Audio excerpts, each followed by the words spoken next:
Magandang araw mga kaibigan.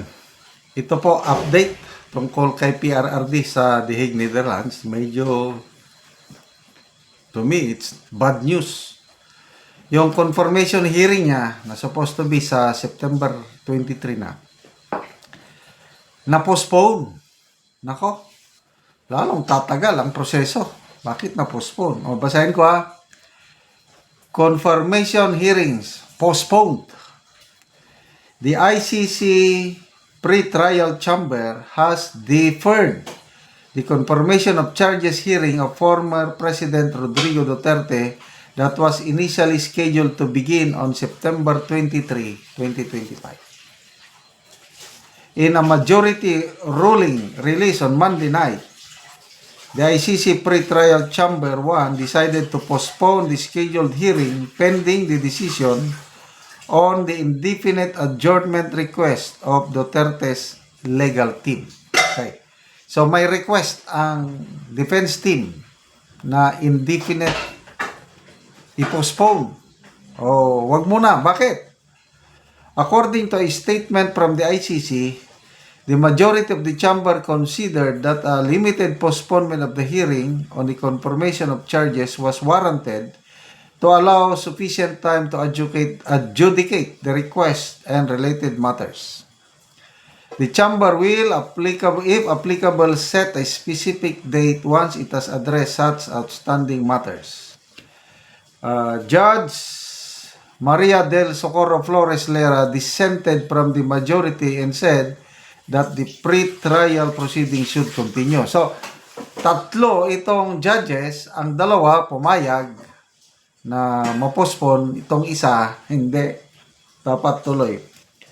Based on the 5-page ruling Duterte's camp submitted on August 18, a request for indefinite adjournment of all legal proceedings saying the former president is not fit to stand trial. Nako, ano ibig sabihin yun? Not fit to stand trial. Mahina ang pangangatawan. Yun ang pagkaintindi ko eh. Not fit to stand trial. Both the prosecution and the public counsel for the victims oppose the request.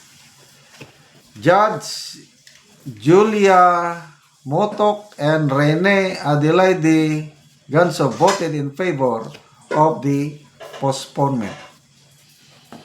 Nako, pag-isipan nating maigi to. Dalawa lang eh. Unfit to stand trial. So, ang ibig sabihin nun, mahina ang pangangatawan ng ating presidente. Baka kung ano-ano ang isasagot niya o whatever, makolapse o ano. Kaya nag-request ang kampo na wag mo nang ituloy, indefinite suspension eh. Totoo kaya na talagang mahinang-mahina ang Pangulo? Or, posibilidad din na diskarte ba? Baka may nilolotong iba ang defense team. Bakit indefinite? Kasi ang tagal niya na, no?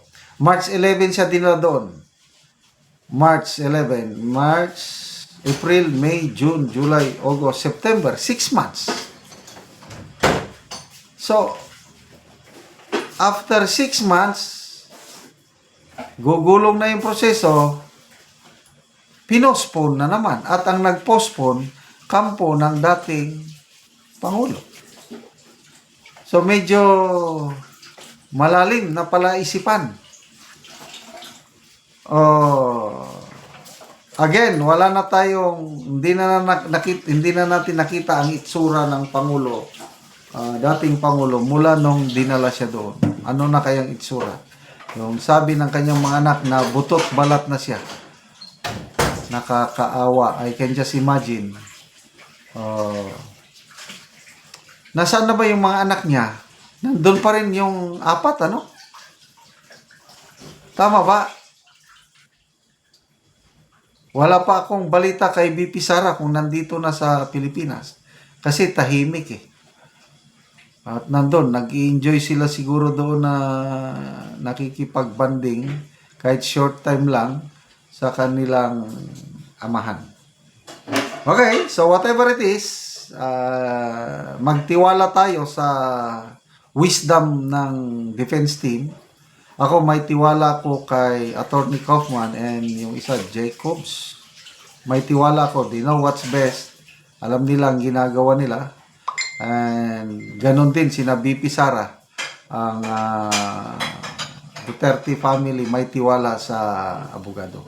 So, ang gawin natin ngayon mga kaibigan is ituloy po natin ang pagdarasal sa mga Duterte, lalo na kay Tatay Digong natin. Lalo na ngayon itong mga developments sa Senado na biglang pinalitan si Senate President Escudero at umupo na si Senator Soto as new Senate President, at ang mga hungihong, ang mga speculation, i-revive nila ang impeachment case ni BP Sara na ngayon ay naka-archive. Dahil, again, these are all speculation na kailangan nila ng diversionary activities para mabaling ang atensyon ng taong bayan sa flood control anomaly. Kaya ito, impeachment, titirahin na naman nila si BP Sara para yan ang pag-usapan. Again, God is in control. You cannot put a good man or woman down. Ang ating Tatay Digong, hindi naman siya santo. Hindi perfect ang kanyang administration. Kaya lang, malayong mas maganda ang pamamalakad niya nung panahon niya kaysa ito ngayon. So, tignan nyo ang nangyayari. Yung pahayag ng Diskaya, mag-asawang Diskaya sa Blue Ribbon, pasabog nga. Although, hindi naman hook and line na maniwala tayo, kaya lang, sinabi na ni Mayor Vico Soto na, yes, there are congressmen, DPWH officials, contractors na may kasalanan. But, hindi naman lahat ng sinabi ay tama.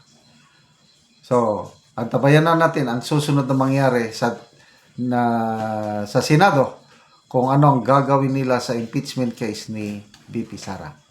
Salamat mga kaibigan sa inyong pagsubaybay sa ating channel. Nakakatulong kayo ng maigi sa tribong Talandig ng Bukidnon dahil ang income natin sa channel na ito is pantulong sa tribo.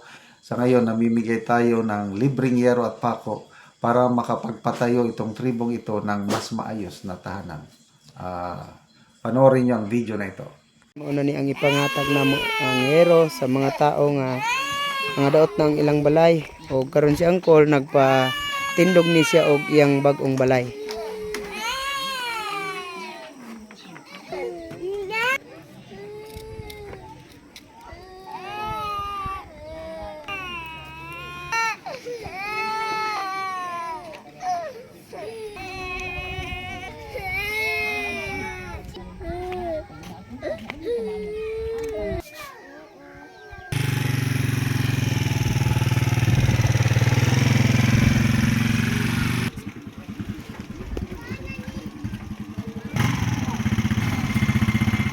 O karon abot na gyud ang yero nahatag ni Angkol.